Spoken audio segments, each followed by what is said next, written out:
Likewise, Jian. Nice to see you again. You too, buddy. You look very dapper. I'm ready for the evening out. Oh, that's what it is, right? You already. Yes. I mean, it doesn't get much more Hollywood than appearing in a massive, big action movie like this one. We think of you as someone who's had a lot of success in indie films or smaller, more subtle Hollywood movies. Why are you selling out? Because I have 3 kids who need to go to college one day. You seem to be doing fine. And I don't really see it as selling out personally. I'm being facetious, but why did you want to do a big film like this? Well, they sort of came knocking, and I've been able to do pretty much whatever I've wanted to do over the years, and done things that were surprising to some people at some points, and surprising to myself at some points. And that was just, I sort of spent the last 4 or 5 years running away from the beast and hiding out. And all of a sudden, at 44 years old, I feel like, oh, maybe it's time to turn and face the beast and see if I can use it for good. The beast not being the Hulk in this case, the beast being Hollywood, right? Well, I guess you could.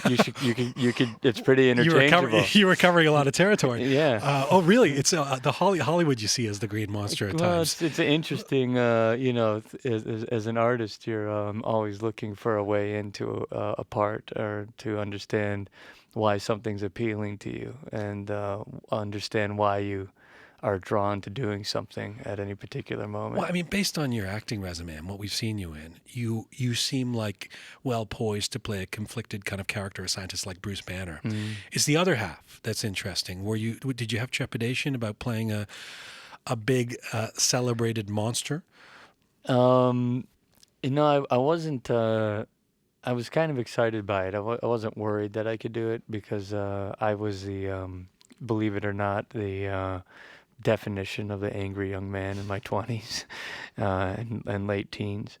And so I wasn't really worried about accessing that kind of, rage. It was just a matter of, putting it all together. And, could I fill the expectations that so many people had on that part, which were very obvious to me once they announced that I was going to be doing it. Let me come back to that. 2 steps back. You said, believe it or not, I was an angry man. And it is a somewhat incredulous statement, because you do always seem like you have this very calm disposition and demeanor. Yeah. So who is that, you now? And if so, how did you channel the anger into being the calm, thoughtful Mark Ruffalo? Well, life has a way of knocking the edges off of you and polishing you to a soft, pliable surface. Except for people who get angry as all they the get older. time. Yes. So you can go one way or the other. I Right. found that it was really not very helpful to the life I wanted, or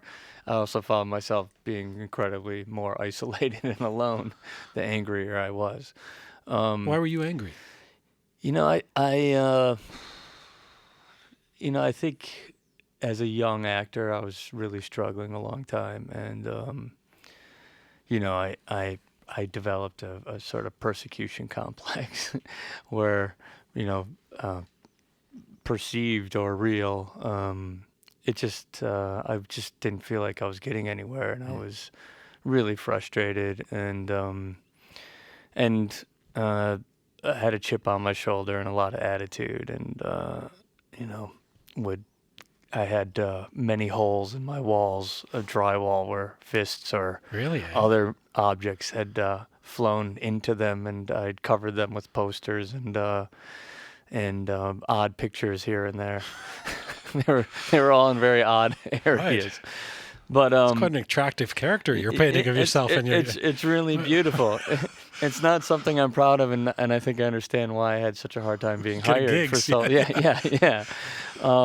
But I at some point I realized that I think I had a dream that when I punched out into the world, my fist went all the way around the world and came and smacked me in the back of the head, and started to not see myself as so much a victim, but But I mean, at this point, you're seen as a particularly accomplished and talented actor. You said that playing the Hulk was actually quite similar to acting on stage.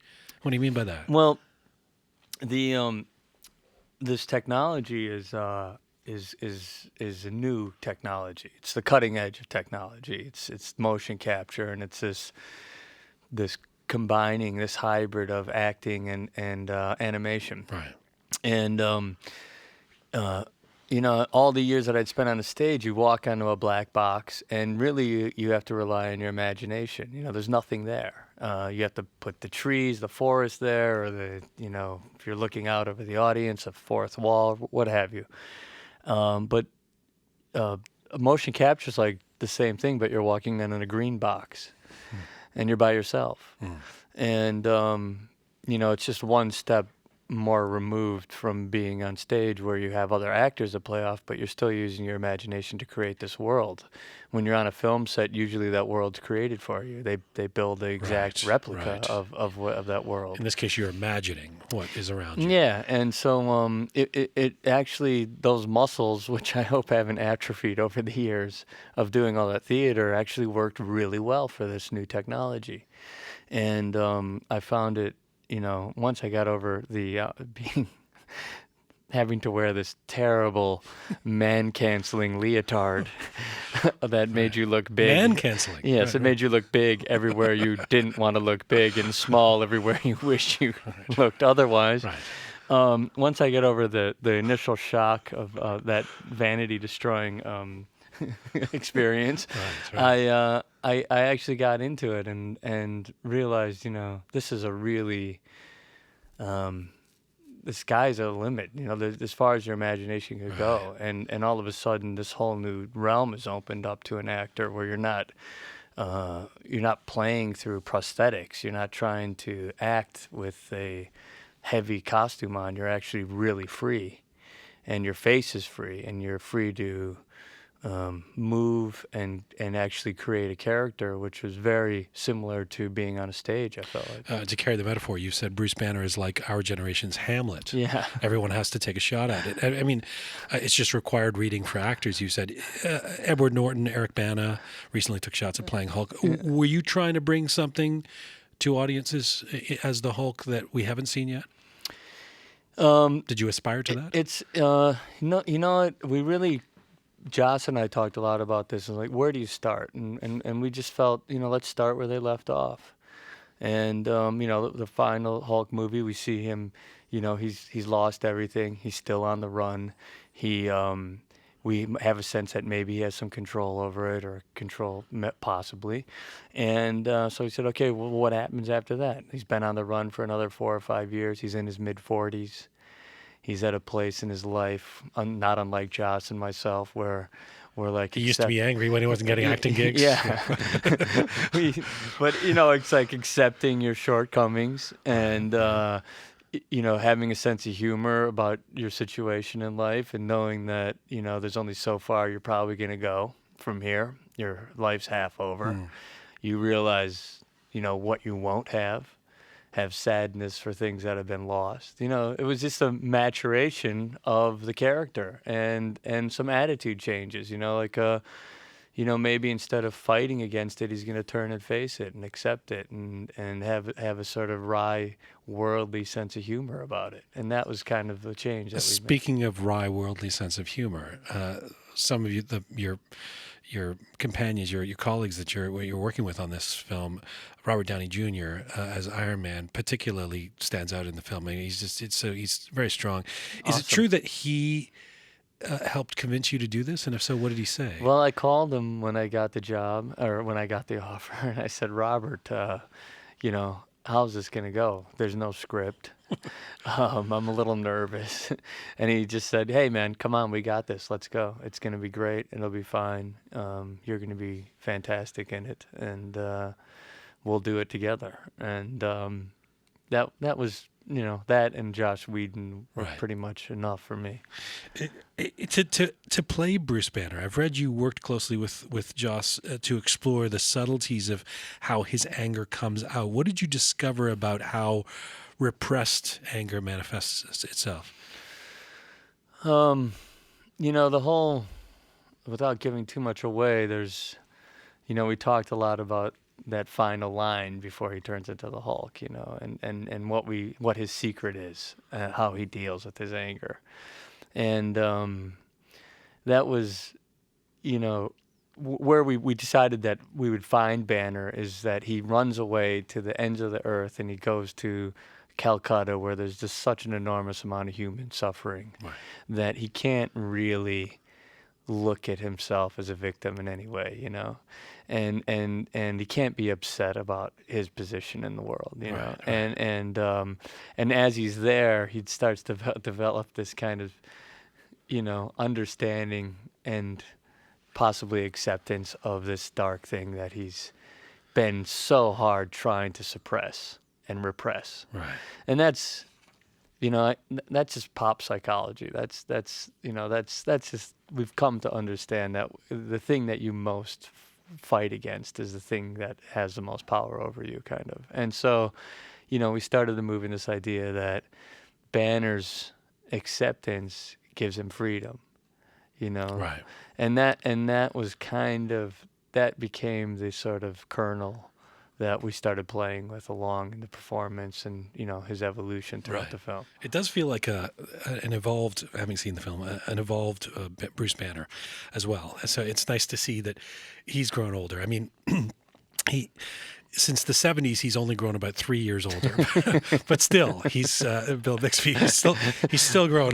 We really used Bill Bixby, by the way. I love Bill Bixby. John, I miss Bill Bixby. I missed him, man. I loved him. So coming back to the other beast, Hollywood, what has it been like entering it? I mean, releasing a new big movie is not new to you, but a really big movie, a Hollywood blockbuster in the commercial world, and everything that goes with that, endless junket interviews, becoming the face of toys and T-shirts and all that. Yeah. How are you dealing with all that? Yeah, I didn't really, I didn't plan it very well. I didn't really see that Right. far into the future. There was a small amount of But short-sightedness, naive? Yeah. and naivete, I think. It's been interesting. It's kind of been, it's been a little surprising to me how it hasn't even really played in the States yet, but it's already has a phenomenon around it. I thought I'd be hiding out a little bit in an ensemble, which is my specialty, I think. But it has grabbed the imagination of people. The one good thing is there has been 2 other versions of this. There's I'm not kind of cutting the bow, so to speak. I'm not breaking the ice on this. It's people have gone before me. I'm not sure if anything's going to have been as big as this film. I mean, we've just heard about what it's done in the rest of the world, and this could be one of the biggest films ever, right? You know that. That's what they're saying. Yeah. No pressure. No. Well, the good thing is I like how you think just, I like how you say, I thought I could just hide out. You're playing the Hulk. No one's going to notice me. I knew in the I film. wasn't gonna. I knew. Right. I mean, I know I wasn't gonna hide out. Right. But I didn't expect it to have this much, sort of glare on it. Right. Well, let me ask you about the implications of that for you, because you're such an interesting guy. I mean, apart from the anger you channel playing the Hulk, you've recently expressed a fair amount of outrage around environmental issues, like hydraulic fracturing or fracking, as it's become commonly known. Does appearing in a Hollywood film like The Avengers make it easier or harder to speak out about important political issues like that? Well, this is the beast. This is the Hulk. It's, it could be used in a destructive way, and people do it all the time. Or, I was brought up as an actor that an actor had a responsibility to be a teacher in the world as well. That an actor, has responsibility as an artist, and that was something that I really held on to as a young actor. And just artists in general throughout history have had their place in a dialogue that takes place in a community and a culture. And by embracing the power of that in a positive way, can you affect change? Can you actually be part of a a positive dialogue. Sure.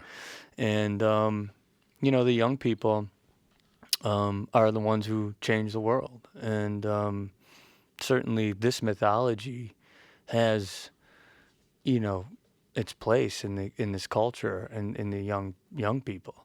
But it somehow seems, maybe this is a myth, but it somehow seems like an indie actor can get away with being a political activist, particularly around taking progressive stances, that it's going to be a lot harder for a big commercial actor, i.e., they're going to be gunning for you, Yeah. like Clooney, like Yeah. how dare you? What Yeah. do you, who cares what you think? That Yeah. kind of thing. Yeah.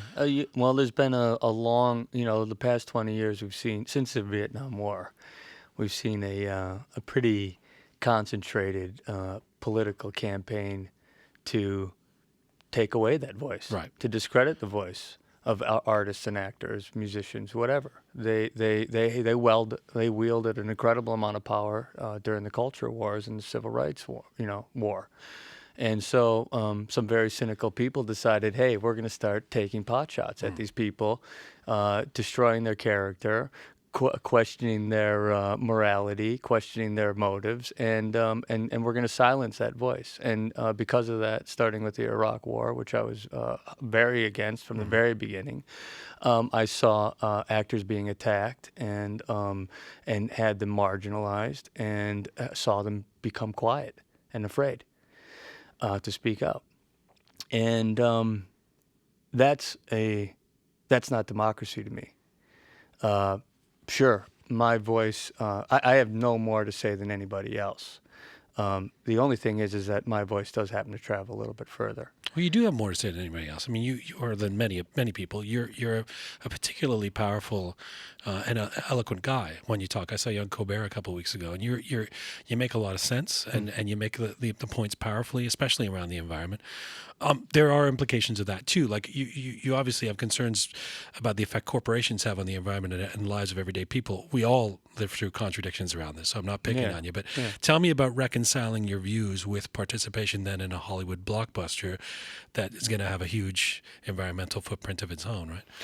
Well, you are playing a give and take, and our whole culture at this point can all move forward on the road on this. We all are consumers, and we all use more than we have to. That's where we stand today. What I'm talking about is the future, and it isn't going to be something that just one man can affect on his own. It's going to take an enormous amount of movement, not just from the people, but also from governments and governance. And, there are ways of dealing with very, very, very big problems like climate change that can't be done on just the individual level. It has to come down from governments. And that is the way traditionally we dealt with these kinds of problems, these kinds of enemies. This is the greatest enemy that mankind has ever known. And unless we Climate change? Yes, and unless we move forward with it, and we move forward with it in a very aggressive manner, we are going to be at the mercy of it.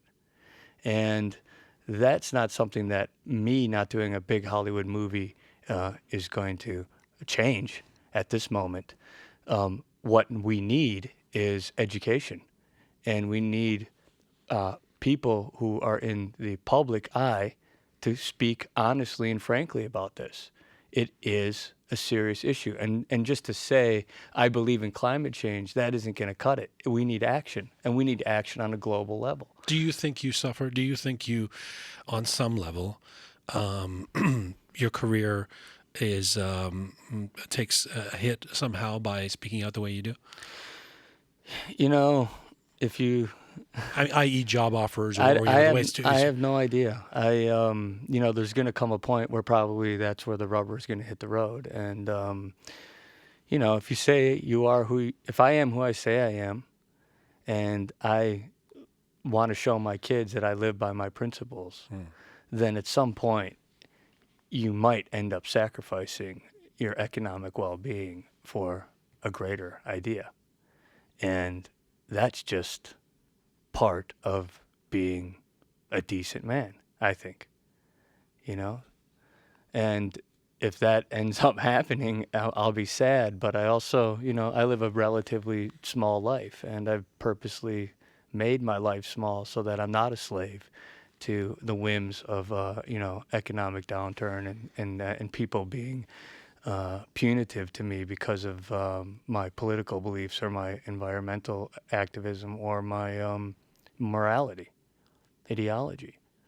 So much I want to ask you, and so little time. I know I got to wrap with you. Let me do this one, Tan, with you. You once said, "I used to torture myself about acting." We covered a bit of that. I used to think you weren't a good actor unless you were absolutely tortured 100% of the time.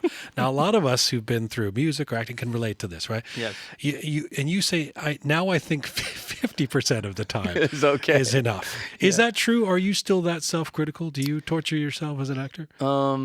Having kids has lightened me up a little bit because that's a creative act of raising those kids, and I can't be hard on them 50% of the time. Maybe 10% of the time. What happens is as a young actor, you're operating mostly on passion. And inspiration, and that's what's driving you, and it's punk rock, and it's hardcore, and it's gutsy, and that's what carries you through till you learn your craft. Then as you start to learn your craft and live life and garner experience and just pull all kinds of different impressions of the world into your bag, all of a sudden you're relying less on inspiration and more on interpretation and more on experience and more on craft. And it gets more refined and mellowed, but there's also something that happens in that trade-off. So when I was a young man, I totally lived in angst to get me through where I needed to go. That's good acting. Yeah, but as I gotten older, I'm like, I'm too tired to do that. I don't have the energy to do that anymore. It's a very diplomatic and eloquent way around saying you've got more confidence in yourself now. Yeah, I do have more confidence. Yeah. I could have just said that too. Well, but you put it in a much humbler way, perhaps. Man, it's great getting to talk to you. You too. I do. A few minutes ago, you said one man can't change things around the environment and political issues you care about. Maybe not, but the Hulk can. The Hulk. The Hulk potentially can. Yeah. So he's the big green giant. It's funny. He's green, environmentally friendly. Yeah, and the world shows up to you in the way that, in odd ways sometimes. There's odd poetic, things that you could never have imagined that happen at just the right moment. That that nod to you and say, "Keep going, young man. Keep on." Keep up the good fight. It's not all turned against you. It isn't all shit. There is hope. Thanks for this, man. Sure.